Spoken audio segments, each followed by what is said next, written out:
इस कहानी में जो भी घटनाएं दिखाई जा रही हैं, वह केवल मनोरंजन और काल्पनिक है। कृपया इसे गंभीरता से न लें। औरंगाबाद के सुंदरपुर गांव से यह कहानी शुरू होती है। यह गांव जितना अपने नाम से सुंदर था, उतने ही यहाँ के लोग ईमानदार और मेहनती स्वभाव के थे। इसी गांव में अर्जुन नाम का एक मेहनती व्यक्ति रहता था, जो अपने परिवार का पालन पोषण ईमानदारी से करता था। वह हमेशा अपने परिवार के लिए कुछ न कुछ बेहतर करने की कोशिश करता था। उसके परिवार में उसकी माँ, उसकी पत्नी काव्या और उसका छोटा बेटा आर्यन रहते थे। अर्जुन दिन रात ऑटो चलाकर अपने परिवार की जरूरतें पूरी करता था। लेकिन एक दिन एक दर्दनाक सड़क हादसे में अर्जुन की मृत्यु हो जाती है और वह इस दुनिया को छोड़कर चला जाता है। अर्जुन के जाने के बाद उसके परिवार पर दुखों का पहाड़ टूट पड़ता है। अब उसकी पत्नी काव्या अपने बेटे आर्यन और सास के साथ किसी तरह जीवन गुजारने लगती है और गांव के प्रधान के घर जाकर झाड़ू पोछा और बर्तन का काम करके परिवार का सहारा बनती है। माँ, काश मैं बड़ा होता तो मैं काम करने बाहर जाता। मेरे होते हुए तुम्हें किसी के घर काम करने जाना पड़ता है, ये देखकर मुझे बिल्कुल अच्छा नहीं लगता। और लोग भी तुम्हें रोज रोज ताना देते हैं। क्या कर सकते हैं बेटा, अब ऊपर वाले को जो मंजूर है वही होता है। चल, मुझे देर हो रही है, मैं काम पर जा रही हूँ। टिफिन बना दिया है, खाना खाकर पाठशाला में चले जाना। बहू, तुझे काम पर जाता हुआ देख मुझे भी बहुत दुख होता है। सच कहूँ तो अगर मेरा बेटा अर्जुन जिंदा होता तो तुम्हें ये दिन नहीं देखना पड़ता। क्या कर सकते हैं माँ जी, वो मुझे बीच मझधार में छोड़कर चले गए। अब मुझे ही आप लोगों के लिए कुछ तो करना पड़ेगा। अच्छा माँ जी, मैं चलती हूँ वरना देर हो जाएगी। प्रधान बहुत डांटेगा मुझे। काव्या अपनी सास और बेटे के लिए खाना बनाकर सीधे गांव के प्रधान के घर काम पर निकल जाती है। लेकिन उसका बेटा आर्यन अपनी माँ को इस तरह जाते हुए देखकर बहुत अजीब महसूस करता था। नहीं, मैं अपने होते हुए अपनी माँ को ऐसे काम पर जाते हुए नहीं देख सकता। माँ पर इतना बोझ और रोज रोज ताने, ये मुझसे सहा नहीं जाता। मुझे कुछ करना होगा, लेकिन मैं क्या करूं? मैं अभी इतना छोटा हूं, मुझे कोई काम भी तो नहीं मिलता। यह सब सोचकर आर्यन पाठशाला चला जाता है, लेकिन उसका मन हमेशा चिंतित रहता है कि जल्दी से कुछ काम करे ताकि वह अपनी माँ को दूसरों के घर झाड़ू पोछा करने से रोक सके। उधर काव्या रोज की तरह जल्दी जल्दी गांव के प्रधान के घर काम पर पहुंचती है, लेकिन अफसोस उस दिन वह 5 मिनट देर से पहुंच जाती है। तभी प्रधान दरवाजे पर खड़ा होकर उसे डांटने लगता है। क्या रे मनहूस, तेरा जब मन करेगा तब आएगी क्या? पूरा 5 मिनट देर से आई है, कहाँ मर गई थी? अरे प्रधान जी, 5 मिनट भी कोई देरी होती है क्या? घर का काम निपटाने में थोड़ी देरी हो गई, आप इतना क्यों भड़क रहे हैं? अरे ज्यादा जुबान चलने लग गई है तेरी, कितना छपड़ छपड़ बोल रही है। एक काम कर, घर जा, अब काम पर आने की कोई जरूरत नहीं है। अरे नहीं प्रधान जी, ऐसा मत कीजिए, फिर मैं कौन सा काम करूंगी? प्लीज मुझे काम से मत निकालिए। हाँ, अब आई ना लाइन पे। सुन, मेरे भी कुछ उसूल है। आज तू 5 मिनट देर से आई है तो तुझे आधा घंटा ज्यादा काम करके जाना होगा, तभी काम पर रहेगी, वरना कल से आने की कोई जरूरत नहीं है। काव्या थोड़ी देर सोचती है, लेकिन उसकी भी मजबूरी थी, इसलिए उसने मजबूरी में प्रधान की बात मान ली। ठीक है प्रधान जी, मुझे मंजूर है। काव्या मना नहीं कर पाती और मजबूरी में प्रधान की बात मान लेती है। वह रोज काम पर जाती है और प्रधान उसे महीने के 8,000 रुपये देकर उससे लगातार काम करवाता रहता था। काव्या कुछ बोल नहीं पाती क्योंकि उसकी भी मजबूरी थी, लेकिन वह मन ही मन इस दिन के बदलने का इंतजार करती रहती है। उधर आर्यन अपनी पाठशाला से छुट्टी के बाद घर लौट रहा था। तभी रास्ते में उसका दोस्त टप्पू भी आ जाता है। दोनों चलते चलते एक पेड़ के नीचे बैठ जाते हैं। अरे क्या बात है भाई आर्यन, आज सुबह से तू बहुत परेशान और चिंतित लग रहा है। अरे टप्पू, क्या बताऊं, हर रोज माँ को काम पर जाते देख मेरा दिमाग खराब हो जाता है। मुझे समझ नहीं आता कि मैं ऐसा क्या करूं जिससे माँ को काम पर ना जाना पड़े। और तू जानता है अपने गांव का प्रधान कितना खड़ूस है। मेरी माँ पर रोज गुस्सा करता है, थोड़ी सी भी देरी हो जाए तो डांट देता है। मुझे कोई काम करना है लेकिन मुझे कोई काम ही नहीं देता। अरे आर्यन, अभी कहाँ से काम मिलेगा तुझे? हम लोग तो अभी 9वीं कक्षा में पढ़ने वाले छात्र हैं। कम से कम 10वीं पास होंगे तभी तो कोई काम मिलेगा। अभी हमारी उम्र ही काम करने की नहीं है। अरे टप्पू, मेरे पिताजी आज होते तो मुझे भी काम करने की जरूरत नहीं होती। लेकिन पिताजी इस दुनिया में नहीं हैं। वो मुझे छोड़कर चले गए। अब मुझे ही काम करना पड़ेगा। मैं कब तक माँ को ऐसे परेशान होते हुए देखता रहूं? तू चिंता मत कर, अगर नसीब में बदलाव लिखा है तो किस्मत जरूर बदलेगी। तुझे कोई ना कोई काम मिल ही जाएगा। वैसे कल रविवार है, पाठशाला की भी छुट्टी है। क्यों ना हम लोग पहाड़ पर चलें? मैं सारा सामान लेकर आता हूँ। हम वहीं पर मसालेदार स्पाइसी मैगी बनाएंगे। तू मैगी में बस अपने हाथों का जादू और स्वाद डाल देना, मजा आ जाएगा। ठीक है, चल, मैं माँ से पूछकर कल आ जाऊंगा। लेकिन सारा सामान तू लेकर आना, मेरे पास तो कुछ भी नहीं है। आर्यन और टप्पू ने मिलकर कल पहाड़ पर स्पाइसी मैगी पार्टी करने का प्लान बनाया। लेकिन उन्हें अंदाजा भी नहीं था कि उनके जीवन में आगे किस्मत बदलने वाली है और एक बड़ा मोड़ आने वाला है। इसके बाद आर्यन मन ही मन सोचते हुए घर लौट आता है। घर पहुंचकर वह झाड़ू पोछा और बाकी काम पहले ही निपटा देता है और अपनी माँ के लौटने का इंतजार करने लगता है। अरे दादी, 9:15 हो गए हैं। माँ हमेशा 9 बजे तक आ जाती थी, लेकिन आज लेट क्यों हो रही हैं? मुझे तो बहुत चिंता हो रही है। चिंता तो मुझे भी हो रही है बेटा, लेकिन क्या कर सकते हैं हम। अभी बस थोड़ा इंतजार कर लेते हैं, देखते हैं शायद आ जाए। आर्यन और उसकी दादी दोनों बहुत परेशान हो गए थे, क्योंकि उन्हें पता नहीं था कि 5 मिनट की देरी के कारण प्रधान काव्या से आधा घंटा ज्यादा काम करवा रहा है। देखते देखते रात के 9:30 हो जाते हैं, तभी काव्या घर लौटती है। अरे माँ, तुम तो रोज 9 बजे तक आ जाती थी। आज इतनी देरी क्यों हो गई? मुझे बहुत जोरों की भूख भी लगी है। अरे बेटा, क्या बताऊं, सुबह 5 मिनट देरी से जाने के कारण प्रधान ने मुझे आधा घंटा ज्यादा काम करवाया, इसलिए देर हो गई।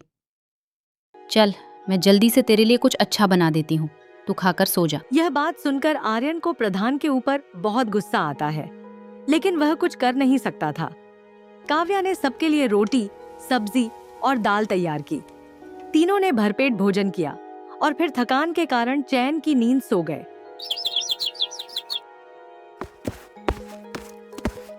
माँ, आज मेरा खाना मत बनाना। मैं अपने दोस्त टप्पू के साथ पहाड़ पर स्पाइसी मैगी पार्टी करने जा रहा हूँ।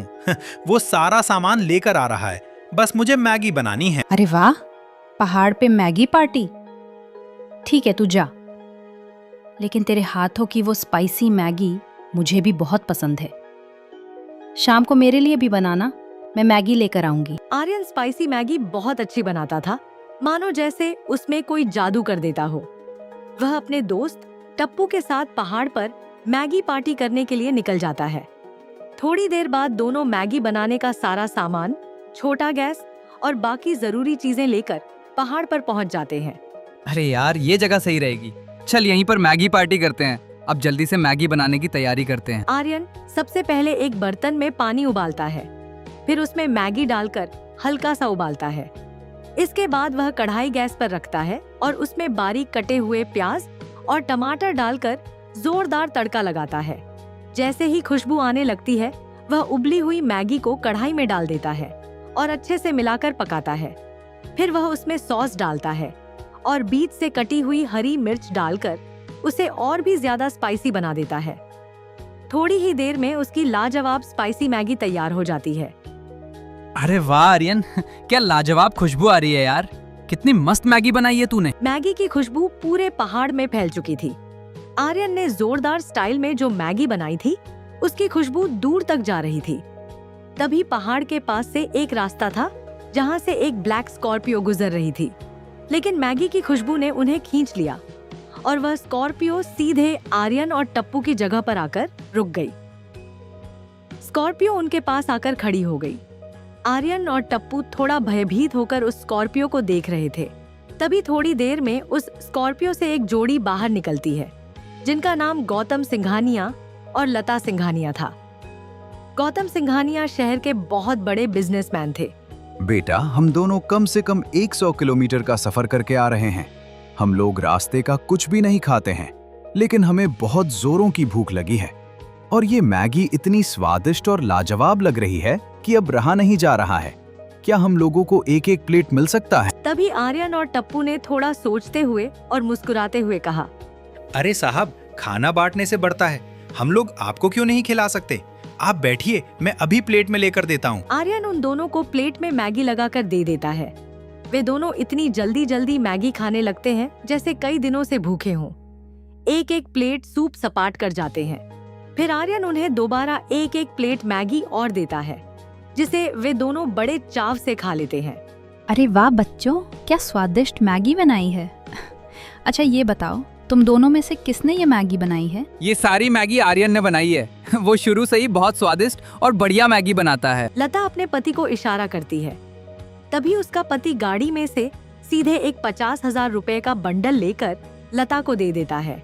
ये लो बेटा आर्यन, आज तो हमने उधार में मैगी खाई है, लेकिन ये हमारा डाउन पेमेंट है। हम हफ्ते में 1-2 बार यहाँ आते जाते रहेंगे, इसलिए ये पैसे रख लो और तुम अपना एक अच्छा सा मैगी का ठेला लगा लो। हम उसी ठेले पर आया करेंगे और मैगी खाया करेंगे, और पैसे तुम इसमें से ही काटते रहना। एक हिसाब और है, हमारा एक आदमी आएगा जो कि हमारे कंपनी के कारीगरों के लिए, वो तुम्हें ऑर्डर देकर मैगी बनवा कर ले जाएगा और ऑर्डर के पैसे तुम्हें तुरंत मिल जाएंगे।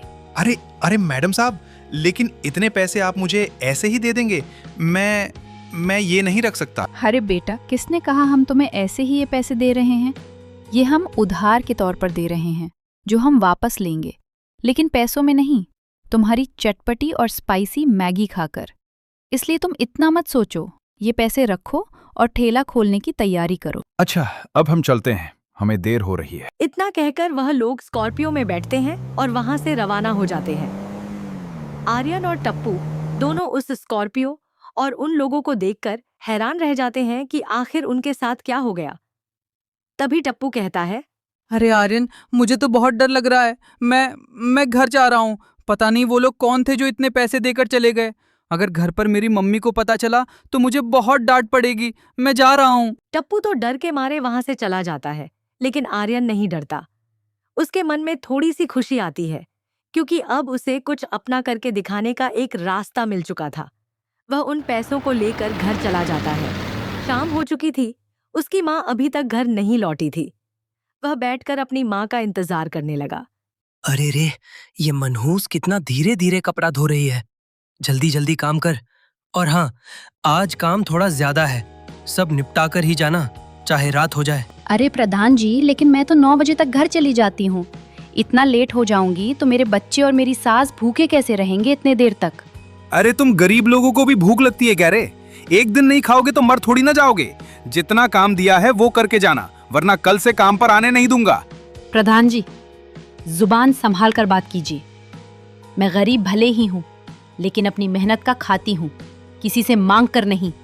और हाँ, 9 बजे का समय तय हुआ है, तो मैं 9 बजे ही जाऊंगी। प्रधान गरीबों से बहुत चिढ़ता था। उसे गुस्सा आ गया कि काव्या इतनी ऊंची आवाज में बात कर रही है।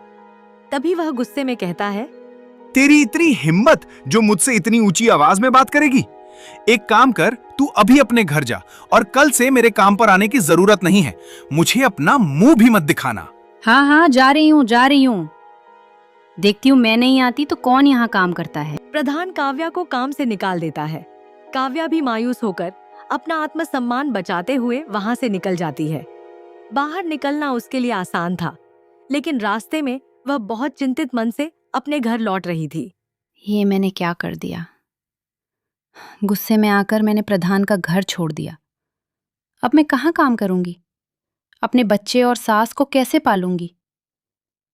शायद मैंने बहुत बड़ी गलती कर दी। अरे माँ, क्या हुआ? तुम इतनी घबराई हुई क्यों हो? हाँ बहू, क्या हुआ? क्यों रो रही है? क्या फिर से प्रधान ने कुछ कहा क्या? बोलो ना, बोल क्यों नहीं रहे हो? क्या हुआ? क्या प्रधान ने कुछ कहा था आपको? काव्या रो पड़ती है और रोते रोते कहती है, माँ जी, मुझसे बहुत बड़ी गलती हो गई। प्रधान आज मुझसे ज्यादा काम करवा रहा था। 10 बजे तक रुकने को कह रहा था। मैंने मना कर दिया तो उसने मुझे काम से निकाल दिया।